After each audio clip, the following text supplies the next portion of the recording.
Hey guys, it's Cassie aka Cats and Camera, and today I'm doing a tag video. Imagine that. Literally can't remember the last time I did a tag video, but I thought why not? This is one I was tagged in a long ass time ago, so let's get into it. So this is the hate to love trope tag. I haven't actually looked at the questions recently. I was tagged in it a hot ass minute ago. So yes, we shall see what's going on. So question 1 is, if you had to pick a favourite trope, what would it be? I don't know if this is a trope, but it probably is. But I guess I would pick broken boys as a trope. I feel like I'm going to do a video on this soon about all my faves. But basically what I mean by that is the boys have got like a pretty shitty family life, or they've had a pretty shitty life, and you just want them to be happy and to have everything. So for example, you've got your Casbreckers, you've got your Ronan Lynches, and you've got your every male character in this series is. So question 2 is, what is the one trope you wish never existed? This is kind of hard because I feel like even the worst tropes ever, there's going to be at least 1 or 2 that have been done well. Oh, I've got one, which I actually did talk about in another video, which I'll link up above, where I talk about my pet peeves. But with this one, I'm going to say miscommunication as a plot device. It's really irritating. You know when something happens and a character says, "I can explain," and then just stay silent. Like in real life, that does not happen. People don't say that, they just explain it straight away, and it's just really irritating. So yeah, I wish that trope would just step off, never exist. It's annoying. It happens in TV and film as well, and it's just lazy writing, in it really. You can't be bothered to think of a decent reason that there'd be some sort of conflict, so you just have to do this really easy, oh, someone thought something but it wasn't actually the thing, let's make it a big deal. So yes, a good example of this, I don't know if it's this exact book, I think it was the second book actually, but the Shadow and Bone series, just the way Alina doesn't talk to Mal and stuff's happening and she just lets him get the wrong end of the stick, and really it's because of crazy stuff that's happening with the Darkling, and yeah, it's really annoying. Just tell him what's happening. Question 3 is, name 3 tropes.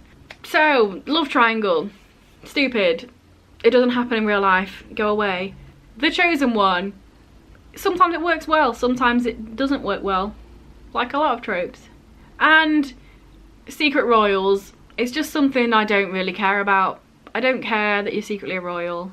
Go away. Again, sometimes it can work well. Sometimes it's lame. Basically, if it's the main plot of the book, I generally just don't read them because I have no interest. 3 Dark Crowns or every other book like that. The Glittering Court, is that a thing like that? I don't know, I've not read it.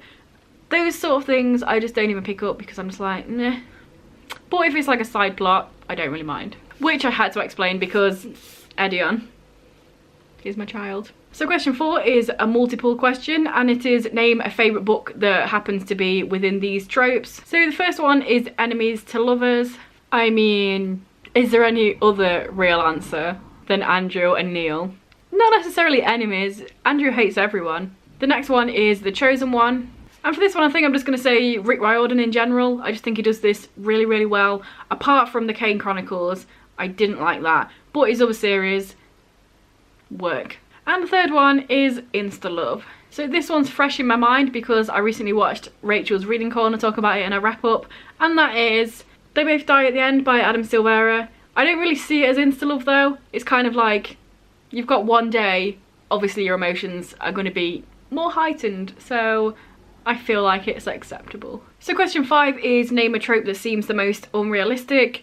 I feel like I've already mentioned a few of them, like that whole miscommunication thing doesn't happen in real life. Generally people aren't secretly royals. They don't really very often get chosen to save the world. But I think I'm going to go with another one that I mentioned in that bookish pet peeves video I talked about earlier, and that is convenient antagonists. In real life, like the baddie wouldn't know where you were all the time and just conveniently turn up. It's just really annoying, and again, like I've said in the past, it's just shoddy writing. If the main characters are just somewhere really random, why would anyone know where they are, and then all of a sudden the main antagonist just turns up and they know where they are and there's no explanation of why they knew? That's lazy writing.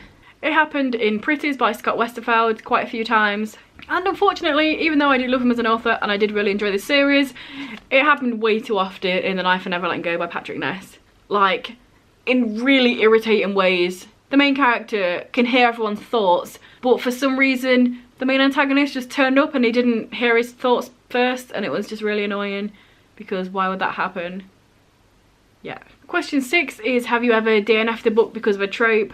I don't DNF books. I know a lot of people do, it's just not something I do.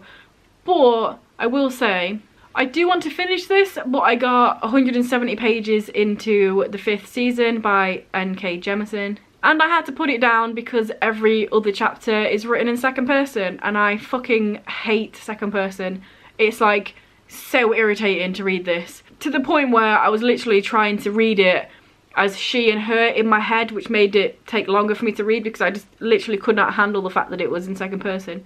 So I guess that's kind of a trope, isn't it? Is it? Is second person writing a trope? I hate it if it is, and if it isn't, I still hate it. I do really want to finish this though. I'm kind of mad that everyone goes on about how amazing this is, but nobody's ever mentioned the fact that half it's written in second person. I feel like that's something that people should mention because I hate it. So yeah. I did like the story though.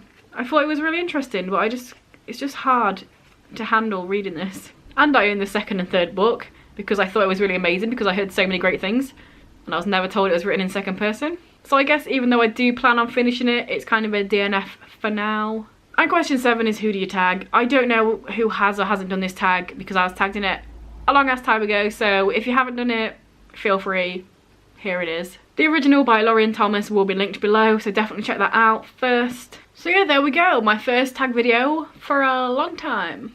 It's kind of fun to do them when you haven't done them for ages. So let me know down below what are your favourite and least favourite tropes. I would love to hear. If you agree with any of mine, if you disagree, let me know.